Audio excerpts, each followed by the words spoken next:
আমি আজ চলে এসেছি নতুন একদম ইউনিক একটি রেসিপি নিয়ে। এই ধরনের রেসিপি বাড়িতে যে কেউ তৈরি করতে পারো, আর বাচ্চারা খুবই পছন্দ করবে, হাত চেটেপুটে খেয়ে নেবে। অনেক সময় বাচ্চারা বায়না ধরে, তখন এই ধরনের মিষ্টি রেসিপি বানিয়ে দিলে তারা খুব পছন্দ করবে। তো আজকে আমি বানাবো মাখনার মোয়া। তো কিভাবে বানাই পুরো ভিডিওটা স্কিপ না করে তোমরা দেখতে থাকো। প্রথমে আমি নিয়ে নিয়েছি একটি ননস্টিক প্যান। এইটি প্যানের মধ্যে 1 টেবিল স্পুনের মতো সাদা তেল দিয়েছি। তোমরা যদি চাও তেলের পরিবর্তে এখানে ঘি ব্যবহার করতে পারো। তো দিয়ে এর মধ্যে আমি দিচ্ছি 2 বাটি মাখনা, অর্থাৎ 100 গ্রাম মাখনা আছে এখানে।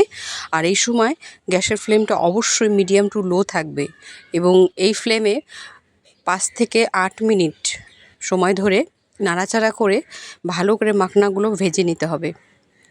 এই মাখনাগুলো ভালো করে ভেজে নিলে বোঝা যাবে খুব ক্রিস্পি হবে। হাত দিয়ে চিপলেই বোঝা যাবে যে কতটা হয়েছে। মাখনাগুলোর কালার পরিবর্তন হবে না, এরকম সাদাই থাকবে। আর এটি খুব হেলদি একটি রেসিপি, মানে সবার জন্য খুব ভালো। যদি চাও যে বাচ্চাদের স্কুলে টিফিনে দেবে তাও দিতে পারো, বাচ্চারা খুব পছন্দ করবে। দেখো আমি এরকম অনবরত মাখনাটা এরকম নাড়াচাড়া করে নিচ্ছি। মাখনাটার কিন্তু কালার পরিবর্তন হবে না, যেমন আছে তেমনি থাকবে, শুধু একটু ক্রিস্পি হবে। ফ্লেমটা অবশ্যই লো থাকবে। এরকম করে আমি 5 থেকে 8 মিনিট মাখনাটাকে ভেজে নিয়েছি। ভাজা হয়ে গেছে। মাখনাটা নামিয়ে দিয়ে আবার ফ্রাইং প্যান বসিয়েছি। এই সময় ফ্লেমটা অবশ্যই আমি হাই করে দিয়েছি, কারণ এখন গুড় দিয়ে দিচ্ছি। আমি মোটামুটি 100 গ্রামের মতো গুড় দিয়ে দিচ্ছি। যতটা মাখনা হবে গুড় অতটাই দিতে হবে, এতে মাখনাগুলো খুব ক্রিস্পি হবে, খেতে দুর্দান্ত লাগবে। ঠিক যেরকম পিনাট হয় ঠিক সেই রকমই ধরনের হবে এই মাখনার মোয়াটা। দেখে আশা করি বুঝতে পারছো গুড়টা আমি নাড়াচাড়া করছি। গুড়ের মধ্যে কোনো জল দেওয়া যাবে না। গুড়টা 5 মিনিট জাল করে নিলেই তৈরি হয়ে যাবে। তবে গুড়টাকে খুব শুকনো করা যাবে না। গুড় কী করে তোমরা বুঝবে যে গুড়টা হয়েছে, সেটার একটা টেকনিক আছে, আমি সেটা তোমাদের দেখিয়ে দেব। গুড়টা হয়ে গেছে অনেকটাই। এবার এই মাখনাগুলোকে আমি এই গুড়ের মধ্যে অ্যাড করে দেব। এটি খুব সিম্পল আর খুব তাড়াতাড়ি হয়ে যাওয়ার রেসিপি। দেখো মাখনাগুলো আমি তোমাদের দেখিয়ে দিচ্ছি। আওয়াজটা শুনতে পাচ্ছ কতটা ক্রিস্পি হয়েছে। এবার এই গুড়ের মধ্যে আমি মাখনাগুলো দিয়ে দেব। দেখো গুড়টা হয়েছে কি না এটা বোঝার জন্য একটা বাটি নেবে, বাটির মধ্যে জল দিবে। জলের মধ্যে এই গুড়টা দিয়ে দিলে যখন দেখবে যে গুড়টা তলাই আছে, গুড়টা আর ভেসে উঠছে না, তার মানে বুঝতে পারবে যে গুড়টা জাল হয়ে গেছে। এবার এই গুড়ের মধ্যে আমি কিছু সাদা তিল দিয়ে দিচ্ছি। তোমরা চাইলে তিলটা ব্যবহার করতে পারো, নাও পারো, এটা সম্পূর্ণ অপশনাল। বা এর মধ্যে যদি মনে করো আরও জোয়ান কিছু মেশাতে পারো, কিন্তু আমি এখানে শুধু সাদা তেলটা দিচ্ছি, এতে স্মেলটাও ভালো আসবে, খেতেও খুব সুস্বাদু লাগবে।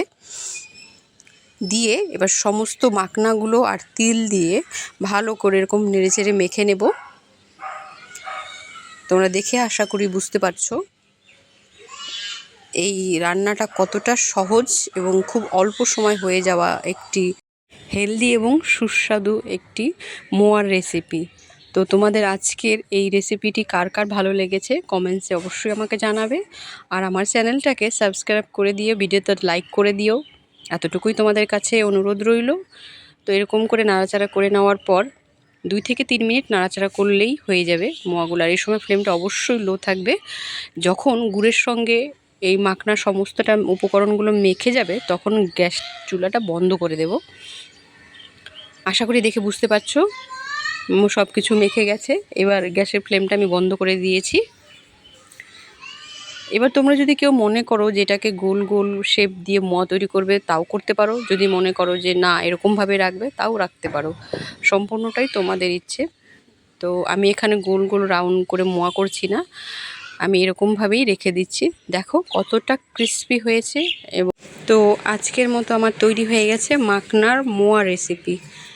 এটি খেতে খুবই সুস্বাদু, আর দেখো দেখতে কত সুন্দর লাগছে।